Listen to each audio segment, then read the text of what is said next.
What's up, everyone?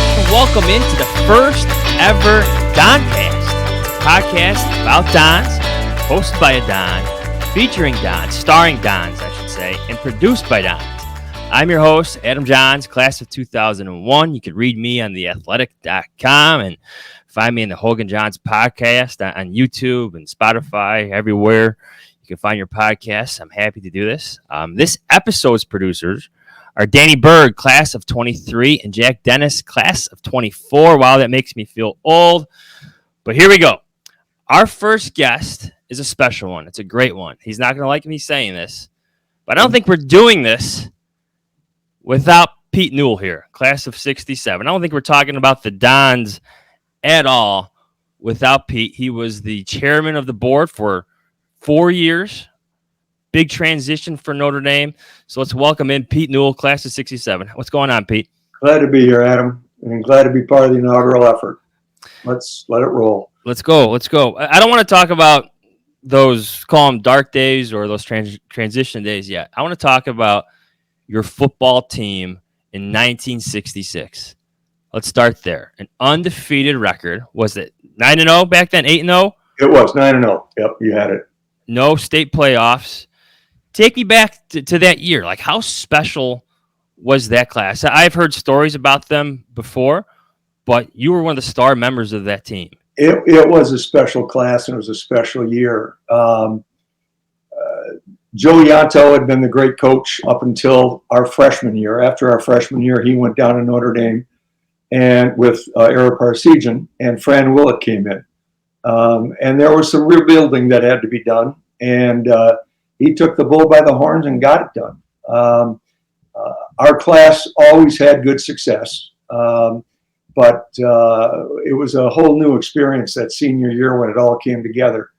Not only had we had good success, the guys a year behind us, who would have been on the 67 team, were undefeated all 4 years. So you have these two classes come together with some really talented players, guys who went on to Division I schools, Major League Baseball, Greg Luzinski.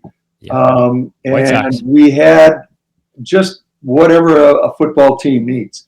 And one thing that's often overlooked, a kicking game.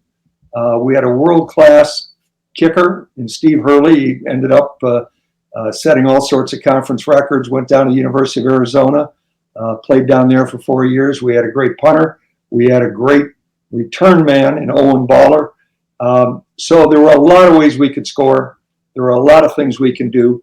And we took advantage of all of them. And I think one of the biggest differences that year was Fran Willett, the head coach, hired 2 football players who were just graduating from the University of Notre Dame. They were both defensive players. One of them, Al Lobo, had been an all-state player at Notre Dame High School and came back to coach. And they brought a defense with them that had never been seen, I don't think, at the high school level. They played it at Notre Dame, and they introduced it to us. And I could just tell in those first games against Taft and Lane Tech, they couldn't figure out what to do, how to block it, how to attack it. And we just built on that momentum and had a lot of shutouts, had a lot of low-scoring games on the other side while we were running up big margins. And it's a credit to everybody, both sides of the ball, the coaching staff. It all just came together, and then it continued for the next couple of years. So it was really exciting to be part of that inaugural group for turning the program around. Can we talk some X's and O's a little bit? Like, what was the strategy? Take us maybe behind the scenes in the locker room there. Like, what was it? Chicago knows this defense, Buddy Ryan, 46, all that stuff. So how did you guys attack these teams? Well, technically what we did, we had 2 big defensive tackles. I was one of them. And our job was to keep the 2 guards in the center off the 2 linebackers. We did that, but we confused the other team on how they could get out. It caused enough hesitation that we got by them, and the linebackers were also free. So defensively, it ran very well. And offensively, we ran the option very well. 2 good quarterbacks, Bill Harrington and Pat McCaskey, could threaten the defensive end. could drop back and pass. We had some very good receivers. And our tailbacks, two brothers, Mike and Tom Newton, were awesome with Greg Luzinski blocking for him. There really wasn't any weakness at any position that anybody could exploit. And nobody ran up scores. We didn't have that personality where we were going to do that to anybody in the conference. It just seemed to happen. Even when we put our subs in, they blew the lights out in the third and fourth quarter of whoever they were playing. Who were your rivals back then? I came up through the St. Pat's, call it the heated era, if you want to call it that. But you mentioned Taft and Lane. Taft is very close. A bunch of neighborhood kids, I'm sure, going to the opposing schools. So who were your rivals? Well, it was great to take on those big public league powers. They were the powers, maybe vocational on the south side. But those were the two powers in the public league. And, when you open up with them, you have a little bit of trepidation. But when you beat them, you get a lot more confidence about, we deserve to be here. The other really good program in our conference was Joliet Catholic. But the way the scheduling went, we didn't play them every year. There were divisional setups. So we didn't play Joliet Catholic that year, my senior year. But Marmion Military was in there. The old St. Procopius, which is now Bennett Academy. Marion Central up in Mundelein. Those were all traditional. And there was another league that existed then, the Chicago Metropolitan League. It was St. George, St. Mel, St. Vitus was in it. We didn't play those teams. And we couldn't play the teams in the Catholic League. That was a bone of contention, particularly when I got to the college level and was teammates of guys from Loyola and Fenwick. And you're talking trash, who had a better team in high school, that type of thing. But they were not in the Illinois High School Association. So any team that couldn't play them. So I would have loved to have played Loyola, just up the road from us, and put that trash talk aside. But we weren't able to do it, and there wasn't a state playoff at that time. No. I'm confident, without being too, bragging, that if we had a state playoff, we would have run the table. So, I love it. There, I said it. Say it again. I love it. Absolutely love it. What's your favorite memory or story from those years? Be it a game, a play you made, or a play maybe even a teammate made. Well, being a defensive lineman, as far as a play I made, I think it was against St. Edwards of Elgin. We're rushing the passer, and I don't know what he was thinking, but he dropped back way too far. And he drops back to throw the ball. Our defensive end, Bob Raymond or Rick Raymond, they were twins, I don't remember which one it was, tipped it.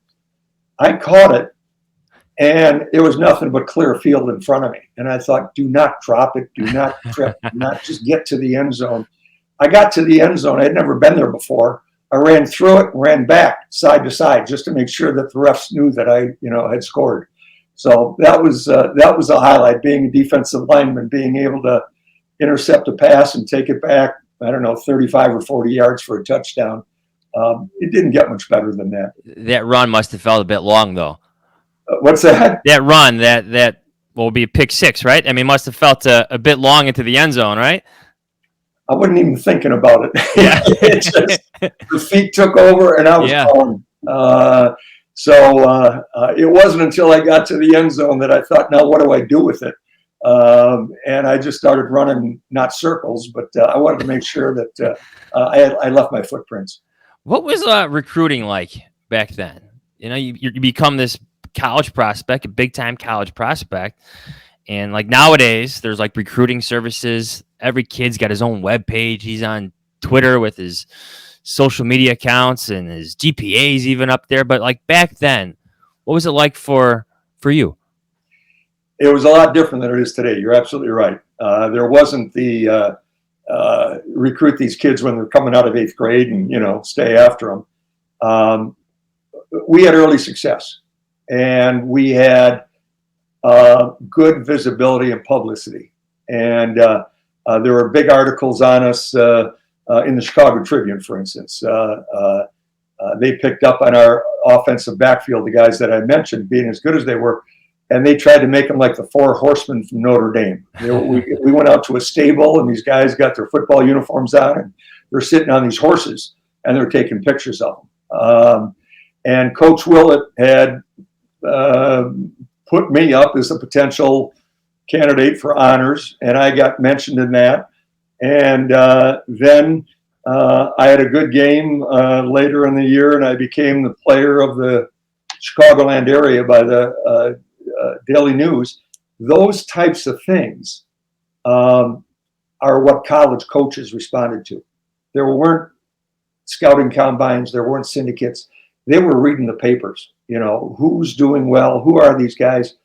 So I started to get letters. I got letters from the Big Ten schools and Big 8 schools and other places.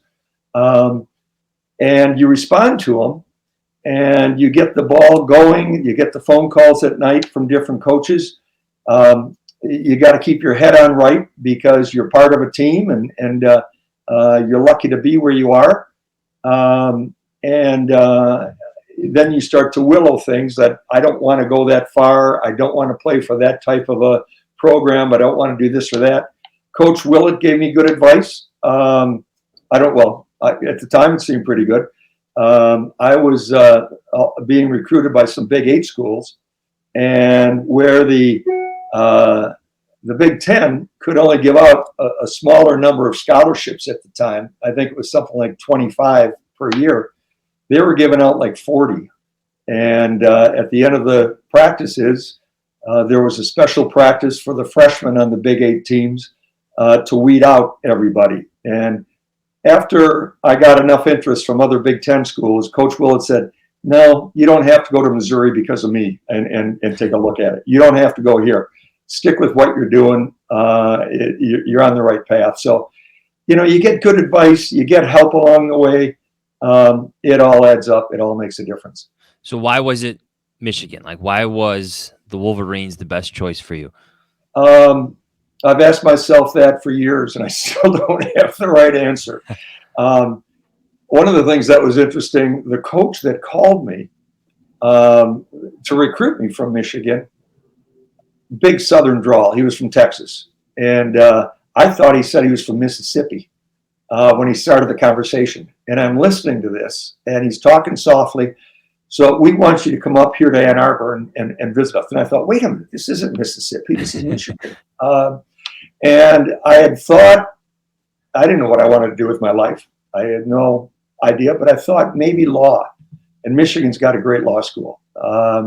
So I started to narrow my choices down. I knew I wanted to stay relatively close to home, not go out to a coast or Colorado or something like that, to go to a good academic school and maybe pursue law. And when I stepped on campus, I thought, this feels different. This feels special. It just, nothing that they did, nothing that was programmed. My other two choices were Northwestern and Wisconsin. Northwestern, I loved Alex Agassi. It was just too close to home. I wanted to get away. And Wisconsin had just hired a coach who I got along with very well. His name was John Cota. And I grew up in Milwaukee, and I had an affinity for Madison a little because of that background. Fortunately, I chose Michigan. They didn't win a game for the first 2.5 years he was coaching there. They tied a couple of games after that, and he was gone. So it's luck. I just got very lucky, and it worked out well. What's it like? Like, being in the big house is one thing as a fan, but like being on that field, playing Ohio State, 100,000 fans. How would you describe those emotions? That feeling that you get. I mean, forget just walking out of the tunnel, but like being on the sideline. Depends on where you were. The field is just 100 yards by 53 yards, wherever you are. So you got to keep that in mind. And it takes you a couple of games to adjust to that. There's no question. Ann Arbor, the big house had a special feel, but they could be intimidating. I remember as a sophomore we're playing down in Columbus. They had the old Horseshoe Stadium set up then. And they had this one cheer where one end of the stadium goes OH and the other one goes IO. It's OH, IO, OH. I'm sitting on the bench. Offense is in there. I'm sitting on the bench. My feet start to shake. The ground is trembling under my feet because of the reverberation. And I thought, you're in the big leagues. This is, not Park Ridge anymore. And the support you got in Ann Arbor, it was interesting to see the transition. We're talking the 60s. And not everybody was into sporting life in Ann Arbor in the 60s until we started to win big time. And there were empty seats my sophomore year. We got a new coach my junior year, Bo Schembeckler. We started to win. Legend. We built momentum. We play Ohio State that final game. They had been the national champs the year before. They had beaten us in the final game to go to the Rose Bowl. They beat O.J. Simpson. Out there, they're the number one team in the country, and they had spanked us. They ran up the score the year before, and it just stuck like a knife in our side for a year, and we kicked their butts. They didn't get past midfield in the second half of the game. They didn't score in the second half of the game. These 100,000 people all ended up on that 100-yard field after the game. It was just awesome to see the town come alive when there was a little bit of indifference 3 months earlier, and it just brought the whole university community together, and it launched that one game, the 10-year war between Michigan and Ohio State. What was it like playing for a legend like that? At first, it was intimidating. It was awesome, and it was gratifying. I was one of those guys who had big doubts when he got there. I played my sophomore year for the coach who recruited me, Bump Elliott, who went on to an outstanding career as the athletic director at Iowa. And Bo comes in, and we just knew we weren't in Kansas anymore. We were going to have different living arrangements and attire and rules and regulations. And I just thought, I don't know if this is what I really want to do. We only lost 2 games my sophomore year. How much do we need to change going forward? I pushed back. I didn't like what was going on. He brought me into his office. He sat me down, and he wouldn't let me leave until I told him what I thought about what was going on. And I had a lot of issues and complaints. He answered every one of them the way I felt embarrassed being there. There was a reason for this. There's a rationale for that. There's a strategy for this. And once you know that discipline is being handed out that way, you take it and you move on. At the end of 2 years of playing for him, I would have given him my right arm. I love the man. He had interest in my family after I left, in my career, my education. He was the real deal. Not everybody bought in. There were a lot of guys who did leave right away. There was an interesting sidebar that we like to tell.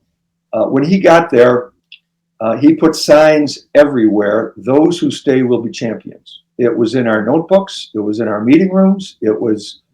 I saw it in my sleep. Those who stay will be champions. Well, one of our teammates who was particularly strong-willed said, "This isn't for me. I'm out of here."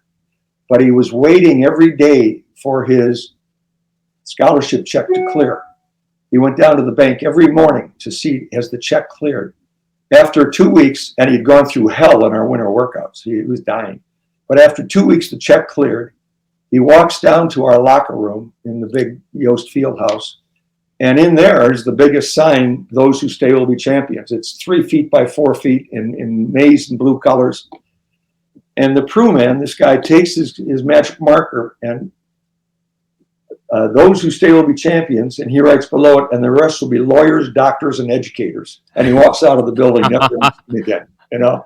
We laughed our heads off when we walked in that afternoon. We knew it was him, but he had his say. And we were champions that first year. It worked out, Yeah, absolutely. I was going to say, even that time period, right? The 60s, there's a lot of stuff going on Well, in college there campuses. was, and I think that was good being at Notre Dame at the time. We went through the Vatican Council, the changes. I remember being in freshman Latin class, and the news announcer comes over the PA system, Frank McGee, I think, from NBC News.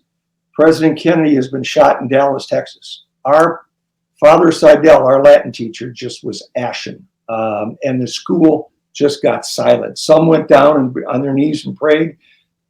It was a very traumatic thing. But the whole period was civil rights, the Vietnam War, voting rights, student protests, just all sorts of things. So being there in the 60s, especially when you get a disciplinarian come in who changes things, you're like, whoa, I'm not so sure, But it paid to stay. It really did. So then you get drafted by the Lions, right? I got drafted by the Detroit Lions. You appeared in one game, correct? The Canadian. No, I had the proverbial cup of coffee in the NFL. Okay. I was a defensive lineman. I was undersized as a defensive lineman. I played at 230 pounds. That wasn't very big at the time. My strength was my speed. It's like a safety nowadays. Yeah, I know. A fullback. Or they say, we don't want you. You're going to get hurt. Go home. But they drafted me. There were 17 rounds in the draft then. And they drafted me in the 5th round, said, we're going to make you an offensive guard. I had never played offense. But we want you to gain 20 pounds. So I'm drinking these protein shakes and I'm eating, I don't know how many meals a day, lifting weights out the wazoo. And the strength that I had and my speed was really compromised. They thought they were going to go to the Super Bowl that year. So they weren't going to keep a lot of guys who weren't going to contribute right away. So I made it until the end of preseason. They put me on waivers. I got picked up by another NFL team. That didn't work out. There was some shakiness there. And I went up and played in Canada for the British Columbia Lions. And that really wasn't much better than the Detroit Lions experience. I screwed up my back. We were all wearing cowboy boots then. And I got one with big heels and my sacroiliac went out. And that was kind of the end of it. So I had a brief, try. I thought as a kid, this is what I want to do growing up. But I had lost that spark and that zeal. And if you don't have it, you're not going to make it. How big did you actually get? You mentioned being 230. I got 250. 250. But I was pretty fast. And that's the only way I was able to play in college. I wasn't pretty fast anymore.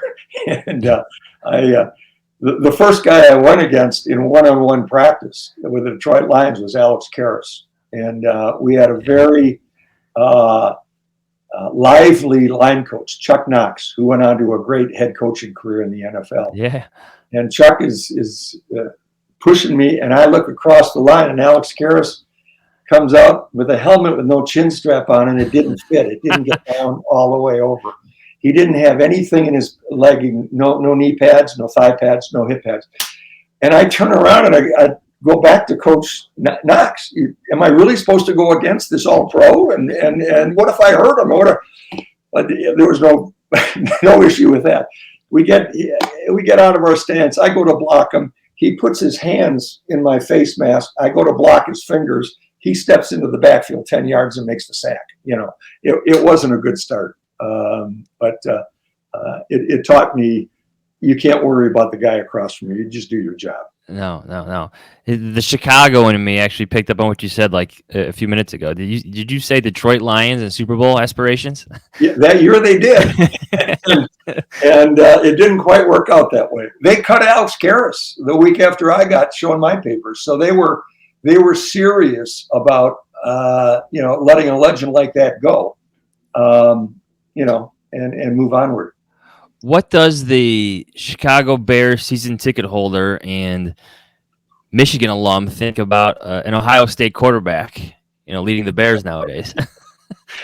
I hope for him the best. We bury hatchets and we move on. He's got a lot of talent. Whether they can marshal it, direct it, he can't run like they did last year every year. I mean, it just something bad's going to happen. But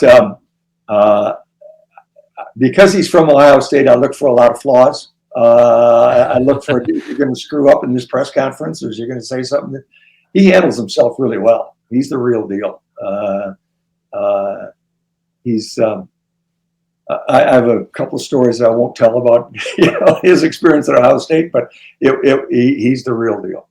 What like some of your experiences playing for Coach Willett? I'm curious, like how much did that carry over to Michigan, carry over to your career? I'm just curious about like some of my experiences from Notre Dame High School have lasted with me forever. They endure. So for you who played Division I football, had that cup of coffee in the NFL, like what stuck with you from Notre Dame High School?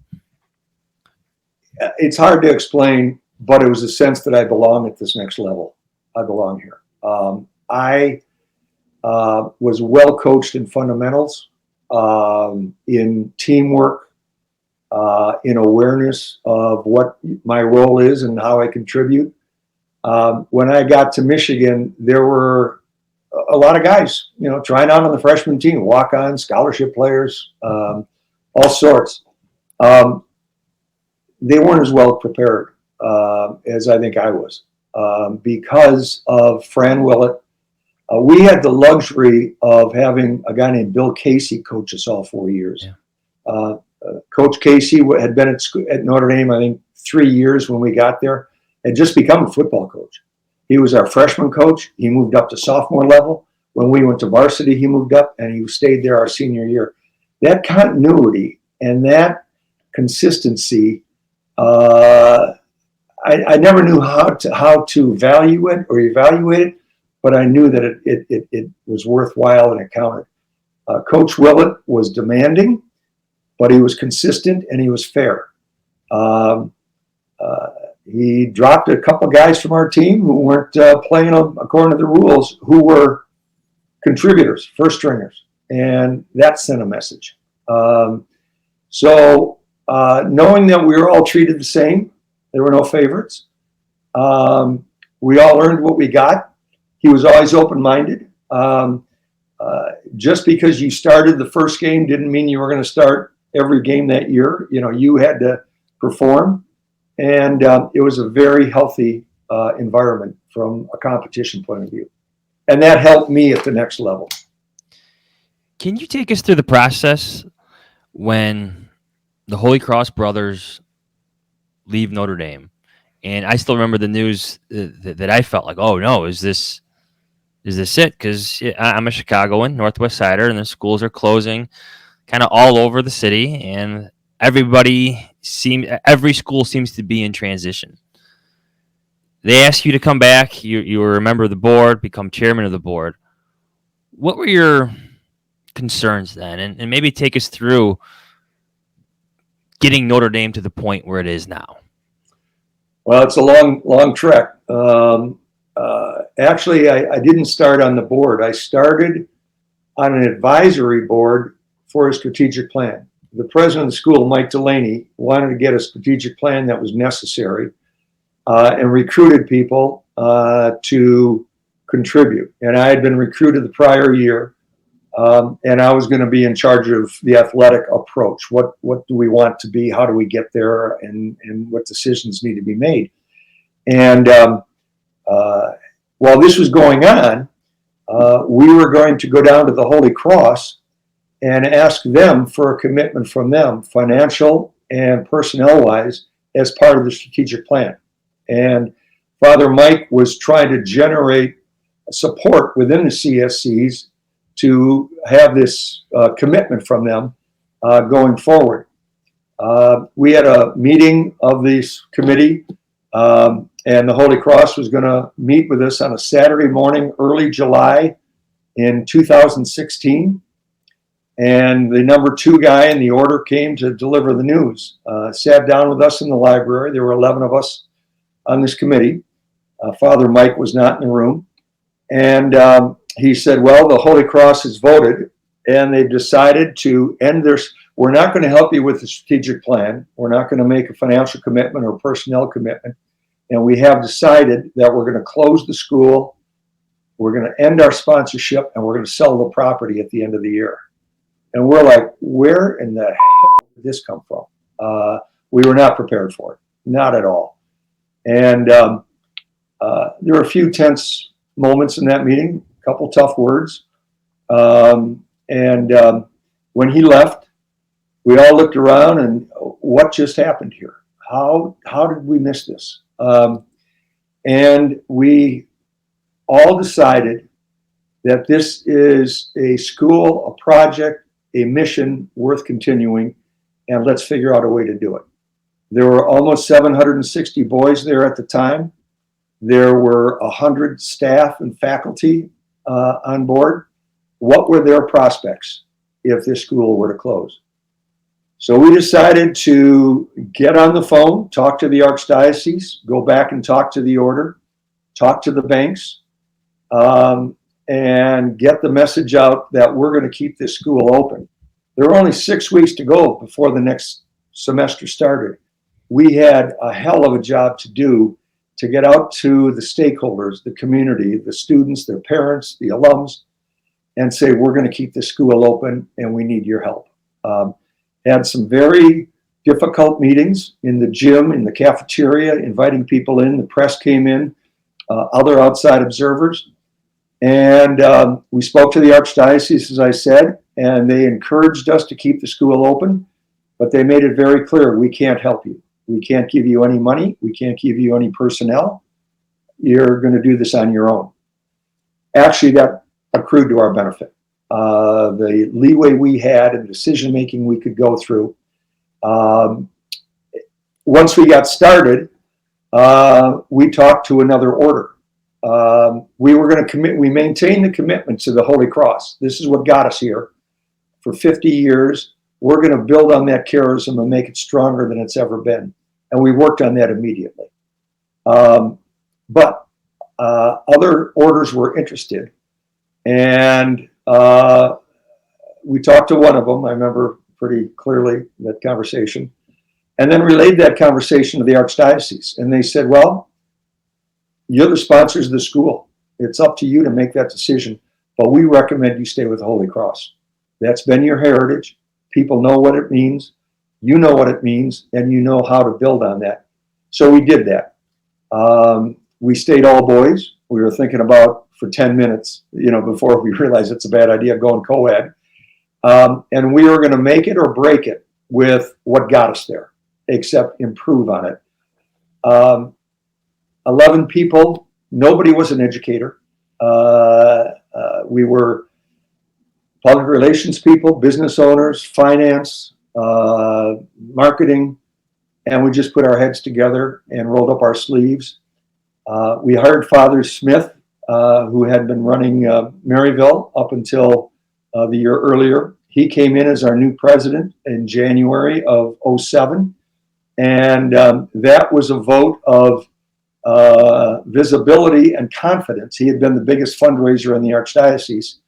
And I think that was a comforting move for a lot of people who knew him. So that's a long answer. It doesn't get to where we are today, but I can get into that as well if you need me to. I wanted to ask you, what do you think when you see it today? Before we started the show, we were talking about the football field, and I was there picking up my son, who now wants to go to Notre Dame, which would have been an opportunity for him if you guys didn't do what you did. So many of us are forever thankful. My sons will be now forever thankful for having the doors open. My boys were there today at a basketball camp. We're recording this in July of 2023. If you're listening later, those doors wouldn't be open if your group didn't do what they did. So what do you feel? What do you see when you see it today with a brand new football field, with successful sports teams in nearly every single sport, from now including soccer, golf, and so many different sports that weren't there when you were there? I'm just curious, what emotions do you feel when you see it alive and thriving in 2023? I feel proud that I was able to be part of a group and work with those people to get that done, and to see the changes that were made along the way. I think the school is in very good hands right now. Dan Tully's been there for a long time. When we started there, he was assistant principal, and within that first semester, he was elevated to principal. And he's been in that role since, I think, 2007. He's a natural at it. He loves it. He's doing a great job. Shea Boyle came on board, had a lot of momentum, a lot of marketing, a lot of moxie on how to reach out to young men, did a great job recruiting. And I think what he learned in the recruiting and development office has really served very well in his role as the president of the school. I was interim president for a while, and the thing that I may be the most proud of anything that I was connected with was that I led the search that brought Ralph Elwick to the school as president. I think the Holy Ghost was looking out for us, and dropped him in our laps. A pro, knows everything about governance, about organizational development,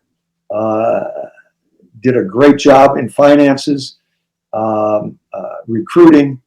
The program that we started in Berg Scholars was something that we went, Dan Tully and one of our assistant priests went down, I think, to Memphis to look at a school that had a similar program. Nobody in the state of Illinois in a private school had something like that. What were we doing biting off that kind of a project for young men with mild developmental disabilities? I was very happy that when Cardinal Supich came out to visit the school, he went back downtown, and of all the things, he wanted the hall by himself. He visited and did what he wanted to do. Of all the things that he mentioned, one of the first ones was the Berg Scholar Program. And he told his staff that's what it means to be Catholic.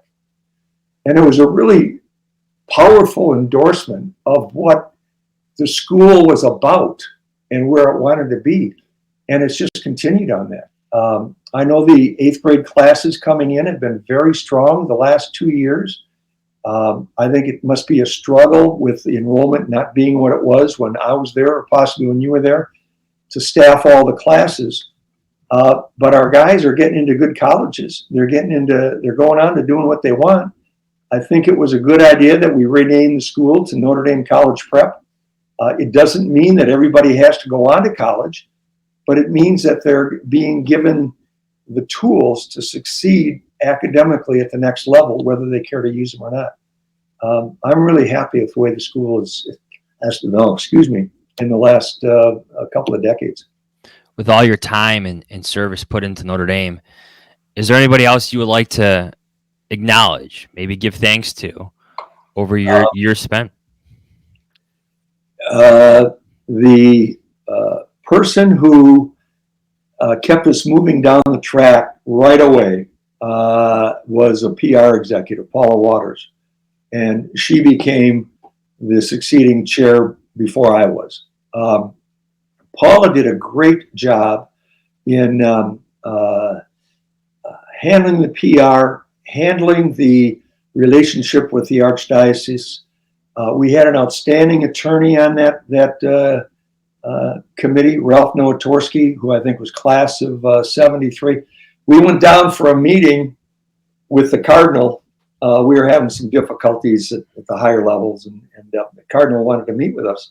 So the whole board went down there. And the Cardinal started to talk about his ownership of the school and how he needs to, make it supervised. Chris, very diplomatically, Cardinal, excuse me, but that's not the way we're set up. You don't own us. What do you mean? You're in my diocese. It's just like Misericordia. He said, no, it's not. We're owned by the mission of the school under Illinois state law. I don't understand the nuance, but it was just a very professional, upfront response to Cardinal George, about how we are actually set up and structured. He accepted it, and we were fine. Within the staff, I gotta tip my hat to a couple of people. The job that Mike Hennessy has done running the athletic department for decades has been outstanding. The communication, the spirit, the discipline, everything about it has been, I think, first class in what we could expect. Steve Murray in the counseling department has, I think, done a great job, aside from the academic focus on what kids need. And the teachers who have been there for so long, the Jankowskis and people like that, that's the backbone of the school. We're so fortunate to have them. I played for Coach Hennessy. My brothers played for Coach Hennessy. We're all very loyal to Coach Hennessy for many good reasons. My sons potentially could play in a few years from now. They're getting closer. Right. If Coach Hennessy's watching this at some point, maybe hang on a little bit. They're coming. I hope you're happy. A lot of alumni sons are coming your way as well. Pete, to wrap up this podcast, the first ever Doncast, like, how would you define the brotherhood, I guess, over the years? All my best friends still went to Notre Dame. We all go to different colleges. We all come back, and we all still hang out with each other. My sons wear that shirt. My daddy is a Don.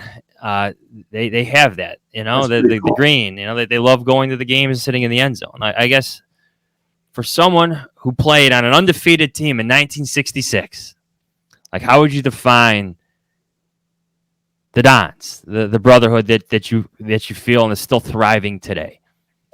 I gotta be honest, Adam. It's much stronger now than it was when I was there. Again, it had to do with the 60s and what was going on in the world at the time.